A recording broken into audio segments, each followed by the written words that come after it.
No dia 16 de agosto de 2023, uma jovem mulher é internada em estado crítico em um dos melhores centros médicos do mundo, a Mayo Clinic. Seus órgãos internos estão falhando rapidamente, o corpo está desidratado, a temperatura oscila de forma instável e os médicos, apesar das medidas de emergência, não conseguem interromper esse processo.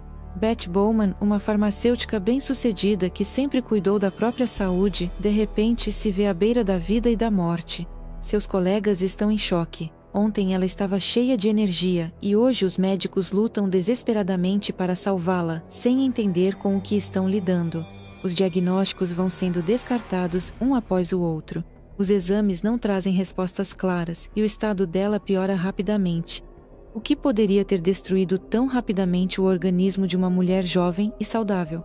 Os médicos procuram explicações, mas logo percebem, o problema está longe de ser uma doença. Beth Bowman nasceu em 1991, no estado do Kansas. Ela cresceu em uma família respeitável, onde se valorizavam o trabalho árduo, a honestidade e o cuidado mútuo. Desde a infância, ela demonstrava determinação, seriedade e disposição para trabalhar duro para alcançar seus objetivos. Na escola, ela tinha facilidade com as ciências exatas, mas se interessou especialmente por biologia e química. Após terminar a escola, ela ingressou na universidade na faculdade de farmácia. Lá, a jovem se destacou como uma das melhores alunas. Ao contrário de muitos que apenas decoravam a teoria, Beth se interessava genuinamente pelos processos médicos, compostos químicos e por como os medicamentos afetam o organismo. Após concluir os estudos, ela começou a construir sua carreira. Primeiro trabalhou em uma farmácia, depois conseguiu uma vaga em uma instituição médica, onde rapidamente conquistou o respeito dos colegas. Connor Bowman nasceu em 1993, também no Kansas. Sua infância foi diferente. Ele cresceu egocêntrico, calculista, sabia manipular as pessoas e conseguir o que queria. Ao contrário de Beth, ele nunca buscou os ideais de trabalho árduo e honestidade. Pelo contrário, ele procurava maneiras de minimizar o esforço, mas ainda assim obter o máximo benefício. Na escola, ele não se destacava por grandes conquistas, mas possuía carisma e astúcia, o que o ajudava a sair ileso de situações difíceis. Connor sempre soube como agradar as pessoas certas e como se apresentar de forma vantajosa. Ao escolher a área farmacêutica, ele ingressou na mesma universidade que Beth. No entanto, seu interesse pela medicina era diferente. Ao contrário dos colegas de turma, ele não buscava ajudar as pessoas, mas sim estudava farmacologia do ponto de vista da possibilidade de influenciar o organismo. Mais tarde, ele decidiu continuar os estudos, ingressando em um programa de medicina para ter mais perspectivas e aumentar seu status. Betty e Connor se conheceram durante os estudos. Apesar das diferenças evidentes de personalidade, eles começaram um relacionamento. Beth via nele uma pessoa inteligente e ambiciosa, enquanto Connor entendia que, ao lado dela, poderia obter certas vantagens. O casal se casou em maio de 2021.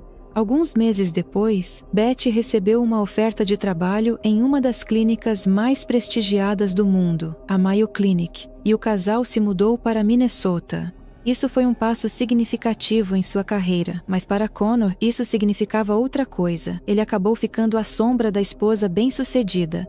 Naquela época, ele ainda estudava, e todas as questões financeiras recaíam sobre Beth. Ela sustentava a casa, pagava pela educação do marido e cobria as despesas do dia a dia. Connor não trabalhava, dependia totalmente da esposa e foi se acostumando com essa situação. Com o tempo, o relacionamento deles começou a mudar. Beth se envolveu com o trabalho, ampliou seu círculo social e alcançou sucesso no meio profissional. Connor, por sua vez, estando na posição de cônjuge dependente, começou a se sentir insatisfeito. Por fora, eles pareciam um casal de sucesso, mas a tensão em seu relacionamento foi crescendo gradualmente. Em determinado momento, eles decidiram estabelecer algumas regras. O casal passou a ter um relacionamento aberto. Ao mesmo tempo, combinaram que não deveriam ter sentimentos românticos por parceiros fora do casamento e que esses relacionamentos seriam permitidos apenas no nível físico. No entanto, com o tempo, ficou claro que esse acordo havia sido quebrado. Beth começou a suspeitar que Connor não tinha apenas um caso casual, mas sim uma mulher por quem ele sentia algo. Quando ela descobriu todas as circunstâncias, suas suspeitas se confirmaram. Não se tratava apenas de uma traição, mas de uma verdadeira paixão. Esse fato foi decisivo para ela. Beth declarou abertamente que queria o divórcio. Para ela, essa era uma decisão lógica, mas para Connor significava a perda de conforto, estabilidade financeira e uma posição vantajosa. Ele entendia que após o divórcio teria que recomeçar do zero, enquanto suas dívidas e obrigações permaneceriam com ele. O divórcio não fazia parte dos seus planos. Ele via outra saída, uma que lhe garantiria não apenas liberdade, mas também dinheiro. No dia 10 de agosto de 2023, Beth Bowman estava em sua casa em Rochester, no estado de Minnesota. Ela convidou uma amiga próxima para passar a noite juntas, conversar e se distrair da rotina de trabalho. Elas não se viam há muito tempo e o encontro que se aproximava deixava as duas animadas. Connor também estava em casa, mas raramente participava desses encontros. Normalmente, ele ficava à parte, não demonstrava interesse nas conversas da esposa com as amigas e preferia passar o tempo cuidando de seus próprios assuntos. No entanto, naquele dia, ele se comportou de maneira diferente. Em determinado momento, de forma totalmente inesperada, ele sugeriu preparar um smoothie. Para Beth, isso foi estranho. Connor nunca tinha cozinhado, nunca se preocupou com a alimentação dela, nunca fez nada parecido. Normalmente, todas as questões domésticas recaíam sobre ela, e tal iniciativa parecia estranha. Connor foi até a cozinha, pegou os ingredientes necessários e começou a preparar a bebida. Beth não deu importância a isso, embora uma voz interior lhe dissesse que havia algo incomum no comportamento do marido. Alguns minutos depois, ele trouxe 2 copos. Beth deu um gole, mas quase imediatamente sentiu um gosto desagradável. A bebida estava um pouco amarga, com um toque salgado acentuado, o que ela achou estranho. Ela fez uma careta, sem entender por que o smoothie tinha aquele gosto. A amiga ficou curiosa e decidiu experimentar também. O sabor era realmente desagradável. A bebida estava estragada, mas naquele momento ninguém pensou no que poderia haver nela. Elas não tocaram no assunto, apenas colocaram os copos de lado. Connor não explicou nada, apenas observou calmamente a reação delas, sem demonstrar nenhuma emoção. Seu comportamento era absolutamente neutro, como se tudo o que estava acontecendo não tivesse nada a ver com ele.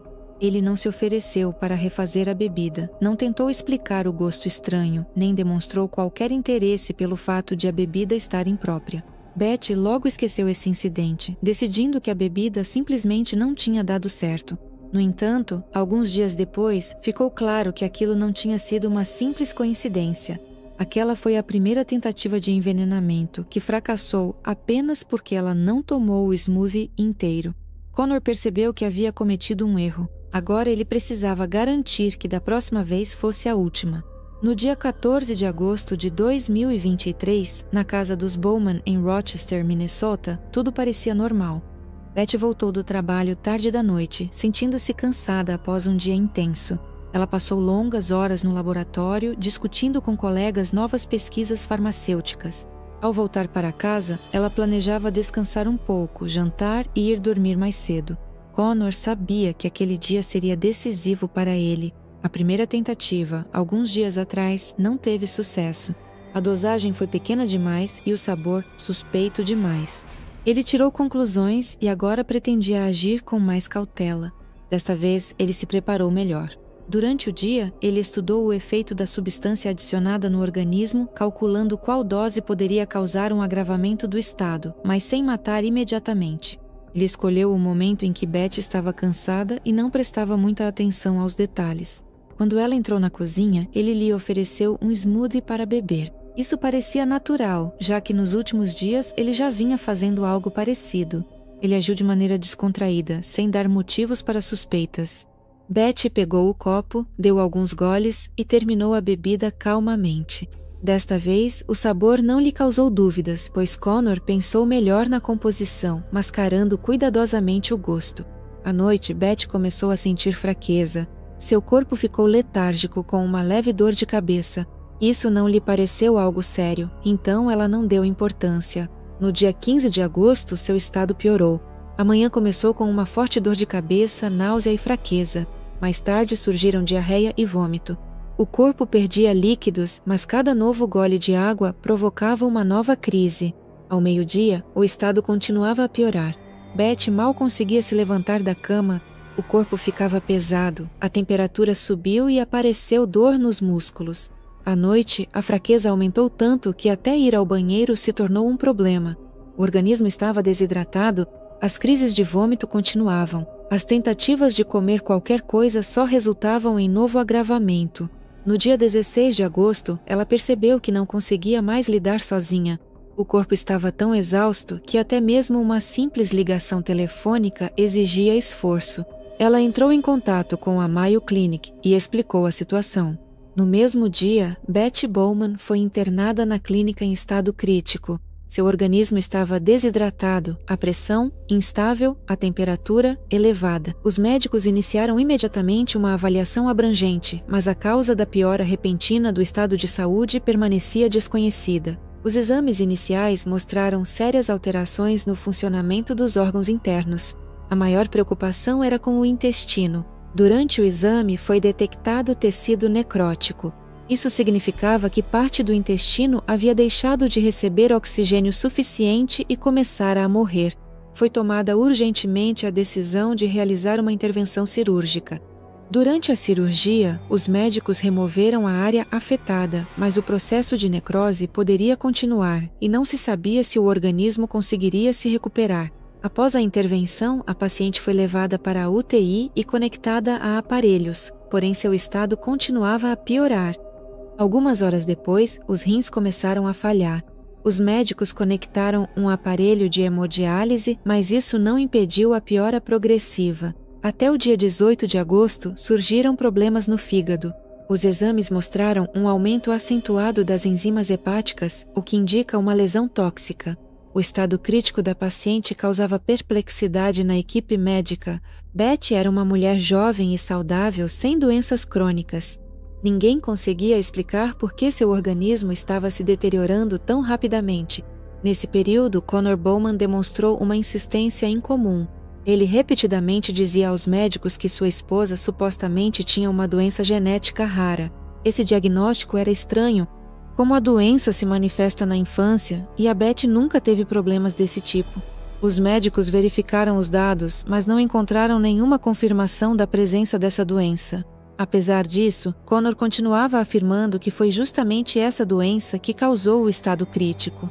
Além disso, ele contava aos amigos e parentes que Beth estava morrendo justamente por causa dessa doença, embora os médicos não tivessem nenhum motivo para tirar tais conclusões. No dia 19 de agosto, o estado da paciente tornou-se crítico. Começou uma insuficiência de múltiplos órgãos. O coração, os rins e o fígado pararam de cumprir suas funções. Líquido se acumulou nos pulmões, o que dificultava a respiração. Apesar das medidas de reanimação, o prognóstico era desfavorável. No dia 20 de agosto de 2023, às 14h50, Beth Bowman foi oficialmente declarada morta. Para os médicos, sua morte continuava sendo um mistério, mas o comportamento do marido levantava suspeitas. Ele não tentou descobrir por que isso aconteceu, não fez perguntas sobre as causas, nem insistiu em exames adicionais. Em vez disso, ele agiu como se já soubesse de antemão o que iria acontecer. Logo após a morte de Beth, os médicos levantaram a questão da autópsia. A causa de sua morte permanecia incerta e a prática médica padrão previa a realização de um exame post-mortem. No entanto, Connor recusou categoricamente. Ele afirmou que sua esposa supostamente sempre dizia que não queria que seu corpo fosse tratado como objeto de experimentos médicos. Essa declaração causou surpresa na equipe da clínica. Normalmente, os familiares querem explicações quando uma pessoa saudável morre repentinamente. Muitos exigem exames adicionais, fazem perguntas, pedem esclarecimentos. Connor, ao contrário, insistiu para que ninguém realizasse a autópsia nem procurasse as causas. Os investigadores que foram envolvidos no caso consideraram seu comportamento suspeito. Além de recusar a perícia, ele estava com pressa para realizar o funeral. Já algumas horas após a constatação da morte, Connor providenciou os documentos para a cremação. Ele queria que o processo acontecesse o mais rápido possível, mas os médicos insistiram em uma pausa. Eles não tinham certeza de que a causa da morte era natural e decidiram não permitir que ele se desfizesse do corpo até que fossem realizados exames adicionais. No dia seguinte, Connor começou a escrever o obituário. Esse texto se tornou mais um detalhe estranho. Nele, ele não mencionou a mãe e a irmã de Betty, que eram as pessoas mais próximas dela. Em vez disso, ele citou apenas a si mesmo e o cachorro deles. Ficou a impressão de que ele conscientemente minimizou a importância da família de Betty, como se tentasse apagar a vida anterior dela. Apenas 2 dias se passaram e ele já começou a apagar os vestígios da presença dela na casa. Todas as fotos com a esposa desapareceram, os pertences pessoais foram guardados ou jogados fora. Amigos que o visitaram notaram que a casa já não lembrava mais o lugar onde morava a mulher, que até recentemente era sua esposa. Nesse mesmo período, ele convidou um conhecido para beber. Essa pessoa mais tarde confessou que esperava encontrar Connor em um estado deprimido. No entanto, ao chegar à casa, ele percebeu que Connor parecia relaxado, até mesmo alegre. Durante a conversa, Connor não demonstrou nenhum pesar, não falou sobre o ocorrido, nem parecia alguém que havia perdido a esposa há poucos dias. Uma semana depois, Connor deixou claro de vez que sua vida seguia em frente. Outra mulher se mudou para a casa.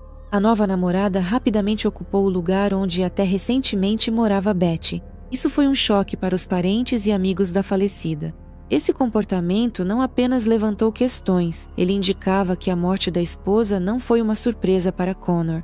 Alguns dias após o funeral, ele começou a discutir com colegas e conhecidos o pagamento do seguro que recebeu após a morte da esposa.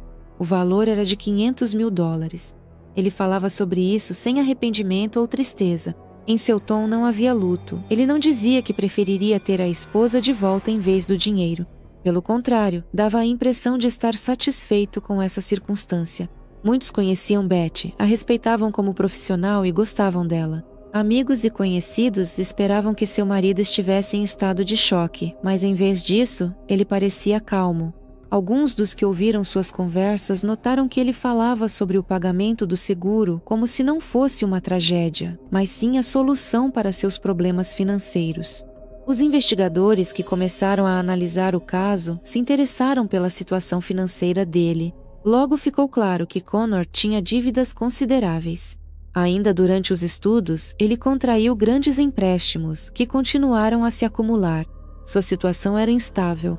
Ao contrário da esposa, que tinha um emprego estável e bem remunerado, Connor era financeiramente dependente. Ele continuava estudando, e seu salário de residente não era suficiente para cobrir todas as despesas. Quando os investigadores começaram a analisar mais profundamente o comportamento de Connor após a morte da esposa, surgiram outras estranhezas. Mesmo antes de receber o pagamento do seguro, ele não tentou encontrar outras fontes de renda e não parecia preocupado com seu futuro. Esse comportamento levantou suspeitas. Se sua esposa tivesse morrido de forma inesperada, ele, no mínimo, teria tentado descobrir as causas da morte dela. Ele poderia duvidar da competência dos médicos, exigir explicações, insistir em investigações, mas ele se comportava como se soubesse exatamente o que havia acontecido e entendesse que uma investigação mais aprofundada só lhe traria problemas. Como resultado, a investigação concluiu que sua situação financeira poderia ter sido um dos principais motivos do crime. Connor estava interessado em conseguir dinheiro e a morte da esposa era mais vantajosa para ele do que o divórcio. Aqueles que conheciam Betty não podiam acreditar que a pessoa que estava ao lado dela pudesse matá-la a sangue frio por interesse financeiro. No entanto, o comportamento de Connor, sua atitude em relação ao ocorrido e sua situação financeira indicavam que a morte de Betty não foi um acidente. Os investigadores solicitaram amostras de sangue que haviam sido coletadas de Betty durante sua hospitalização. A análise laboratorial revelou a presença de uma substância tóxica que imediatamente chamou a atenção dos especialistas. No sangue da vítima foi encontrada uma alta concentração de colchicina, uma substância utilizada na prática médica, mas mortalmente perigosa quando administrada em doses excessivas. Esse veneno raramente é encontrado em casos de envenenamento intencional, pois é difícil de obter sem acesso profissional. A principal utilização da colchicina é no tratamento da gota. No entanto, suas propriedades tóxicas a tornam extremamente perigosa quando usada de forma inadequada. Os sintomas de overdose coincidiam completamente com o quadro clínico apresentado por Betty. Primeiro, vômito, diarreia, fraqueza, depois falência dos órgãos internos e necrose intestinal. Após receber esses dados, os investigadores começaram a apurar quem poderia ter acesso a essa substância. Eles descobriram que Connor Bowman, que trabalhava na área médica, possuía todo o conhecimento necessário sobre a colchicina. Além disso, ele já havia trabalhado no Centro de Controle de Venenos, onde estudou os efeitos de vários compostos tóxicos no corpo humano. Essa descoberta se tornou o primeiro motivo sério para investigar seu possível envolvimento no ocorrido. Os investigadores começaram a interrogar amigos e parentes da falecida. Uma amiga de Betty, que estava em sua casa no dia 10 de agosto, contou sobre um episódio estranho envolvendo um smoothie. Ela se lembrou de que a bebida tinha um gosto amargo e salgado, e quando ambas experimentaram, concluíram que estava estragada. A mulher também se recordou de uma piada que fez naquele momento. Ela sugeriu que Connor poderia ter colocado algo na bebida. Naquela hora, as duas riram e não deram importância ao comentário, mas agora essas palavras soavam de forma completamente diferente. Os detetives prestaram atenção a esse episódio, pois ele poderia indicar que a tentativa de envenenamento ocorreu antes mesmo da hospitalização. Se a primeira dose não foi suficiente, é lógico supor que Connor tentou novamente, aumentando a concentração da substância. Os familiares de Betty, em especial sua mãe e irmã, contaram que pouco antes da tragédia, ela havia falado sobre a intenção de pedir o divórcio. Eles se lembraram de que ela não era feliz no casamento e considerava seriamente a possibilidade de terminar o relacionamento. Os dados coletados indicavam que a morte de Betty poderia não ter sido um trágico acidente, mas sim um crime cuidadosamente planejado. Após receberem indícios de possível envenenamento e descobrirem uma dose letal de veneno no sangue de Betty, os investigadores começaram a reunir provas adicionais. Eles solicitaram acesso ao local de trabalho de Connor na Mayo Clinic, onde ele estava fazendo residência médica. A busca em seu computador de trabalho revelou fatos alarmantes. No histórico do navegador, foram encontrados termos de busca que falavam por si só.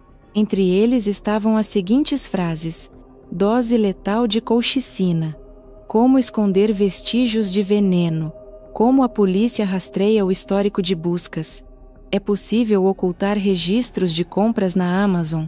Essas buscas se tornaram um elo fundamental na investigação. Elas indicavam que Connor havia pesquisado previamente sobre doses letais e tentava entender como evitar a descoberta de provas. Além disso, ao verificar suas contas em plataformas online, foi constatado que ele havia encomendado medicamentos que não tinham relação com sua prática médica. Entre eles estavam colchicina e nitrato de sódio. O nitrato de sódio também chamou a atenção. Essa substância era utilizada na indústria química, bem como na indústria alimentícia, mas em determinadas dosagens tornava-se tóxica. Os investigadores concluíram que Connor estava testando diferentes substâncias para encontrar a maneira ideal de eliminar a esposa sem ser notado. No dia 20 de outubro de 2023, as autoridades de investigação emitiram um mandado de prisão para Connor Bowman. Nesse momento, a investigação já possuía provas suficientes que indicavam seu envolvimento na morte da esposa. As provas coletadas, as análises laboratoriais, as buscas feitas em seu computador de trabalho e o comportamento suspeito após a tragédia formaram uma base sólida de evidências. A prisão ocorreu pela manhã em sua casa em Rochester, no estado de Minnesota. Os policiais chegaram com um mandado e Bowman foi detido sem oferecer resistência. Ele manteve a calma, não demonstrou agressividade, mas também não tentou se justificar. Não havia sinais de medo ou pânico em seu comportamento, o que deixou os investigadores desconfiados. O tribunal fixou uma fiança no valor de $2 milhões, mas Bowman não conseguiu pagar essa quantia. Sua situação financeira mudou após a prisão. As contas foram congeladas e os bens ficaram sujeitos à investigação adicional. Sem recursos, ele acabou em uma cela de isolamento na prisão, aguardando o julgamento.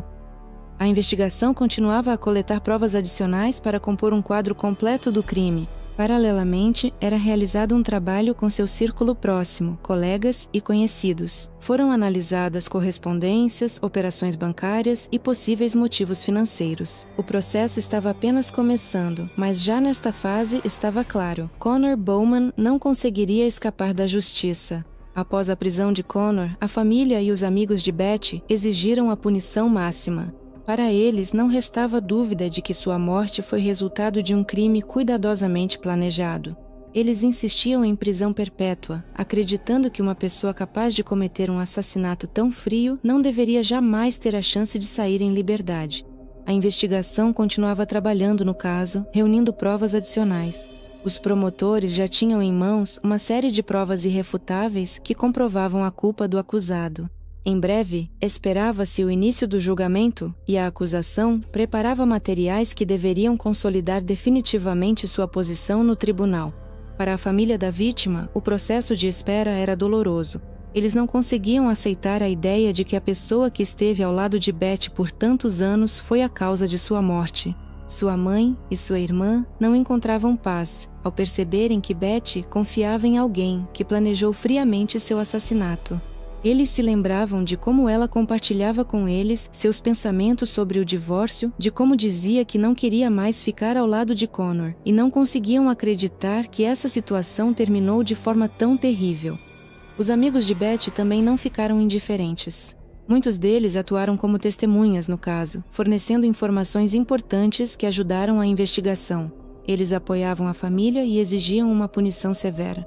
Para eles, era importante que o assassino não escapasse da responsabilidade. No momento, o julgamento de Connor ainda não aconteceu.